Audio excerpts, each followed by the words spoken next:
Background, like you said, I spent about 26 years in the United States Air Force, and then I spent about 30 years with American Airlines. And I retired and I got elected into office, and I actually ran for office because I didn't like politicians. Because when they said things, you really didn't know what they said when they were done, and they were such generalities you couldn't hold them to it. So that's kind of what I did. I ran against 9 other people that were all politicians, and I beat them very soundly, which was kind of fun. So I enjoyed it. And I didn't need the job, that's another thing. So what I'd like to do is just tell you some of the things that are going on nationally.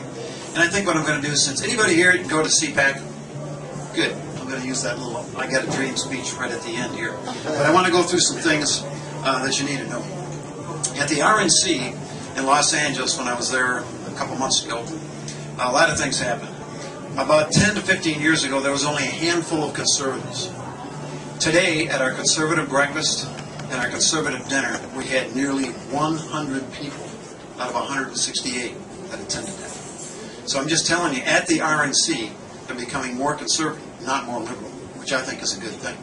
We had about 40 or 50 new members being elected, and they're conservative. So that's a good thing, folks. I just want you to know they're starting to get the message that liberalism sucks. Now, what are some of the things, and I'm sure you probably already heard about it, but what are some of the golden opportunities, I call it the gold mine, that Obama has given us recently? And I think if we can't win now, we can't win. President Obama says he didn't know anything about the Associated Press and the congressional spying. Interesting. Yet he did. Holder didn't know anything about the Fast and Furious, yet and he recuses himself. Hillary didn't know anything about Benghazi. Obama lied about the facts of Benghazi. Biden doesn't know anything about anything. So that's a surprise. Obama hasn't fired the IRS agents, nor have they been called to testify under oath. Yet, hopefully, more will come forward, and we'll find out what really happened there. Obama's firing of the IRS director was not even the director during the time of the incidents. This guy was due to retire in 2 weeks. Had nothing to do with the incidents. But the person that was in charge of the IRS at the time has been promoted, and that person's going to take care of your Obamacare. What could possibly go wrong? Obama's administration funds students that are terrorists, even after warnings from the Russians concerning the Boston bombers. I find that quite interesting. And he's also talking about now amnesty for illegals. Let's talk about that for a second. I think Senator Marlowe here and Chuck know that's been a big issue for me, is illegal immigration. I flew during 9/11. Some of my friends died in 9/11 from crashed airplanes.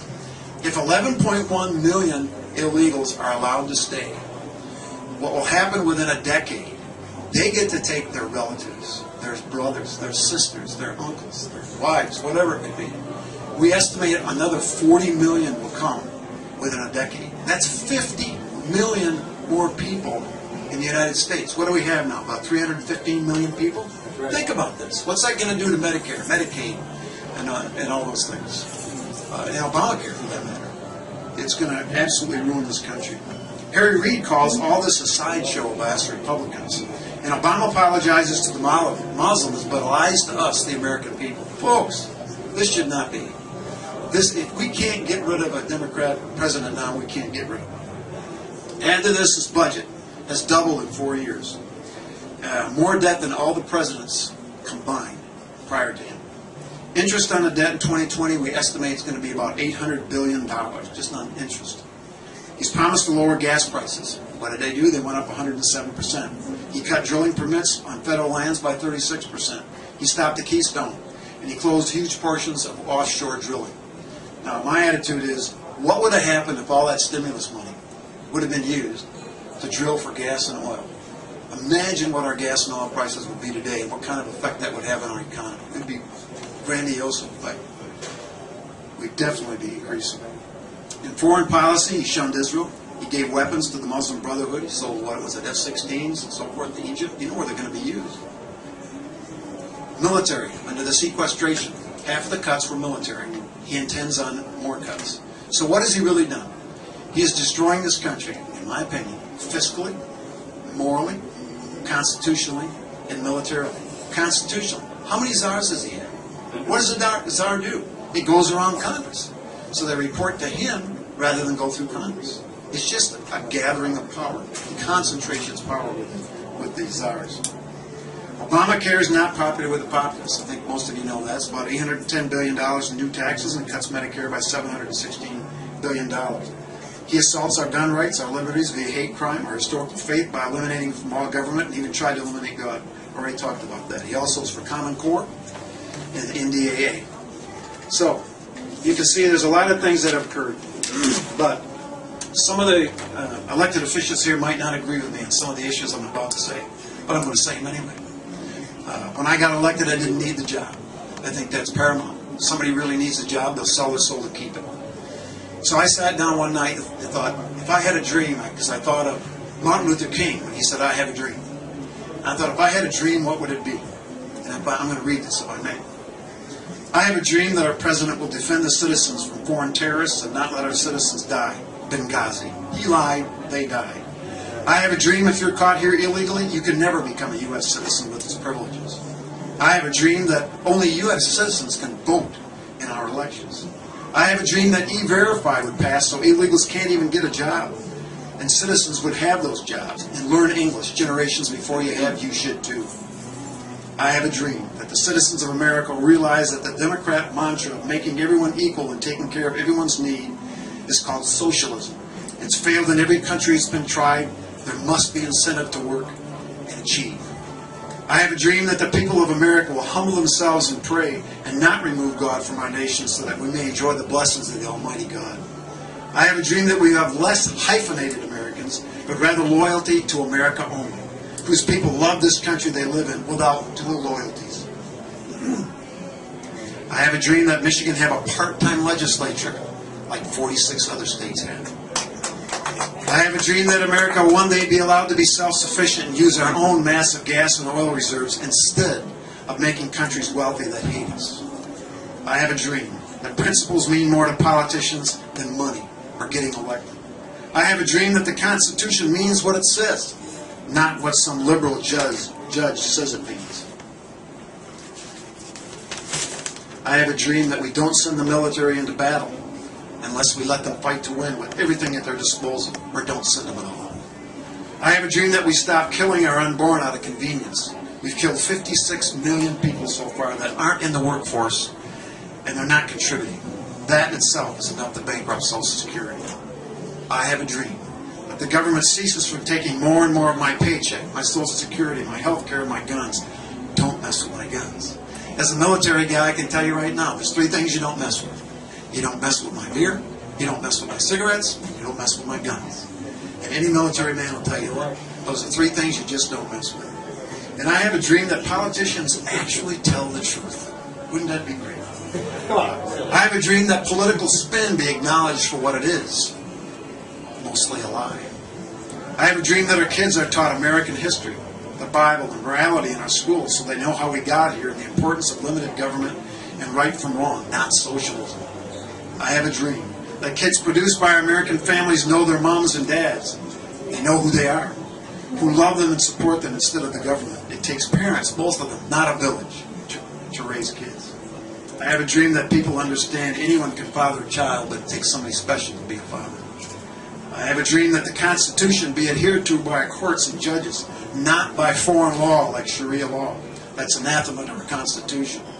And I have a dream that our federal government gets out of our state affairs and only has the powers enumerated to them by the Constitution.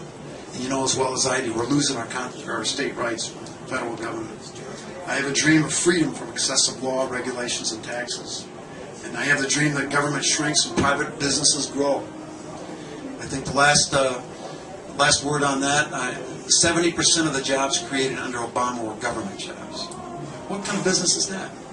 That's a tax leech on society. I have a dream that Obamacare is exposed for what it is, a prescription for death of our healthcare system and our economy.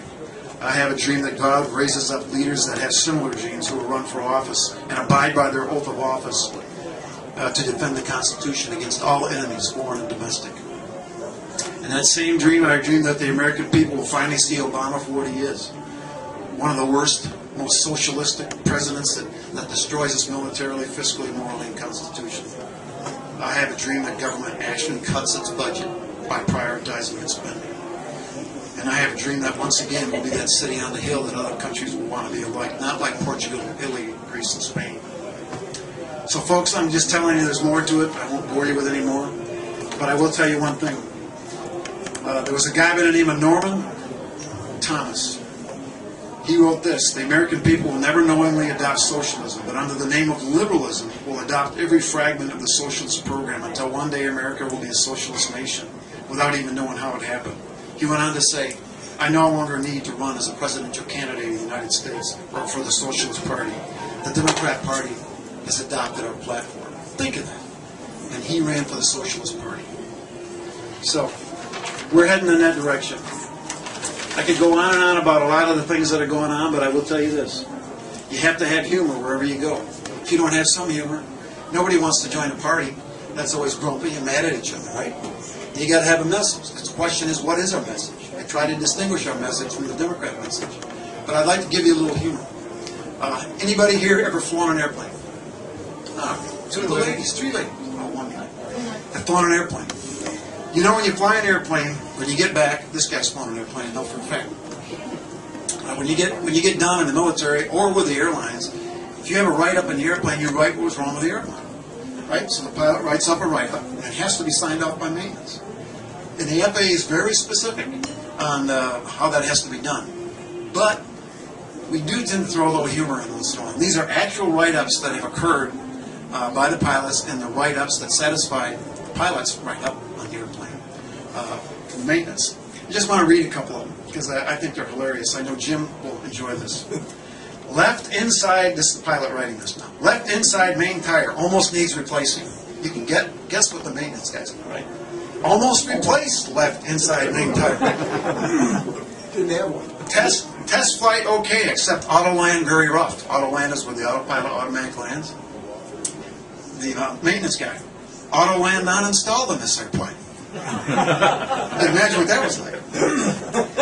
Pilot writes up, dead bugs on windshield. Maintenance, live bugs on backwater.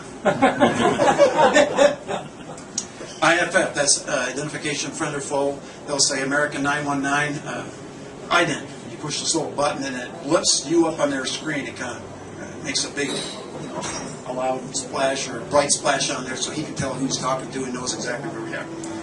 Pilot writes, IFF inoperative and off mode. Maintenance, IFF is always inoperative and off mode. I thought that was good. You have your pilot to appreciate that. Pilot, suspect crack in windshield. Maintenance, suspect you're right. Number 3, engine missing. Pilot writes this. He must have worked for Northwest because he wasn't an American Airlines pilot. Engine found on right wing after brief search. I thought that was interesting. I don't know how that one ever got in there. Aircraft handles fine. I love this one. That's a pilot room. Maintenance, aircraft warned to straighten up, fly right, and be serious. Now you can imagine when the FAA looks at some of these, they kind of shake their head. Pilot, mouse in cockpit. Maintenance, cat installed. And my favorite of all, pilot, noise coming from under instrument panel. Sounds like a midget pounding on something with a hammer. Maintenance, took hammer away from the midget. Those are some of the things that happen just to lighten things up. And sometimes I think as politicians we have to lighten up too. But with that being said, I'd like to just open it up for any questions. I do have a lot of stats I could tell you and brief you on why we lost the election. And I can tell you some of the things that some of the 8 fastest growing states, if I could just get through this one in a minute, are right-to-work states. 4 of the 10 have no corporate tax. Most of them have low or no income tax, and they have falling tax burdens. And I know Papa George isn't here right now, but we had an economist speak to us in Grand Rapids, and he said right now Michigan is 11% higher than the national average on a statewide basis. But if we raise gas and registration fees, we'll have risen to 17% above the average. Solution, don't raise taxes. His solution to the overall problem was limit state and local government taxes to the rate of inflation and population growth. If taxes are above that, you turn the money back to the people. I thought that was interesting. The average federal wage today is $107,000. The average state wage today, when you include the benefits, is over $100,000. What's the average wage of the Michigan citizen? Anybody know? It's about $42,000. What's wrong with that picture? So the best jobs are government jobs. Why should that be? Just real quickly, when you're at the RNC, and I thought Don Villark made some great points on the foreign policy area, and that and so many of the depredations that are done by the government are enabled by the Federal Reserve System, including the destruction of our economy and all the debt and everything else that they couldn't do without the Fed. what are your thoughts on the Fed and on what the RNC Right thinks now, about it? the Federal Reserve has kept your interest rates artificially low. And the reason they've done that because Obama spends he prints about $1 trillion a year in funny money. So if he has to pay that back with a higher interest rate, it just adds billions of dollars to our debt. So it's artificially low. But the thing people have to understand economically, when you spend what they're spending and you're printing that kind of money, a day of reckoning is coming. So sooner or later, your dollar is not going to be worth what it was. So people that are on a fixed income like myself and older people are going to find out that loaf of bread's not $3.50, it's $8. And that gallon of gas is not $4, it's $10. It's going to kill us if the government doesn't stop printing and spending money. Am I answering your question here? Yeah, that's it. Now, hopefully the party will pick up that Oh, they know. theme as well. Okay. They know that very well. They have to stop the spending. The federal government's out of control. Well, how about a round of applause for Dave Agema? Come on this way. Answered a lot of tough questions and did a good job.